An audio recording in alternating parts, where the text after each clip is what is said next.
তৃষা, তুমি কিসে কাজ করছো? ম্যাম আজকে আমি এক্সেলে কাজ করছি আর আজকে আমি এক্সেলে সিরিয়াল নাম্বারে 3টে প্রসেস শিখবো। আচ্ছা, করে দেখাও তাহলে। প্রথম প্রসেসে আমরা ইকুয়াল দেবো, তারপর সিকোয়েন্স লিখে নেবো, তারপর আবার একবার ব্র্যাকেট অন করবো, তারপর কাউন্ট লিখে নেবো,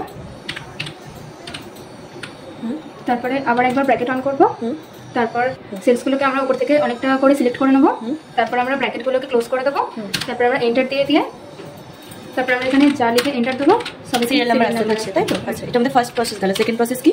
এবার আমরা সেকেন্ড প্রসেস শেখার জন্য ফার্স্টে 1 লিখবো, তারপর এন্টার দিয়ে এটাকে নামিয়ে দিয়ে আবার এই 1টাকে সিলেক্ট করবো, তারপর alt H F I S লিখে আমরা এই কলামসটাকে সিলেক্ট করবো। আচ্ছা, তারপর এখানে আমাদের যতদূর পর্যন্ত সিরিয়াল নাম্বার দরকার আমরা এটা লিখে নেবো।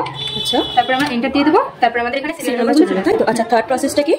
এবার আমরা থার্ড প্রসেস শেখার জন্য ইকুয়াল দেবো, আচ্ছা, তারপর আমরা রো লিখে নেবো, তারপর আমরা ব্র্যাকেটের মধ্যে A1 লিখবো, তারপর আমরা এন্টার দিয়ে দেবো, তারপর এটাকে অটো ফিল করে দিলে সিরিয়াল নাম্বার চলে আসবে, তাই তো? বাহ, ভেরি গুড।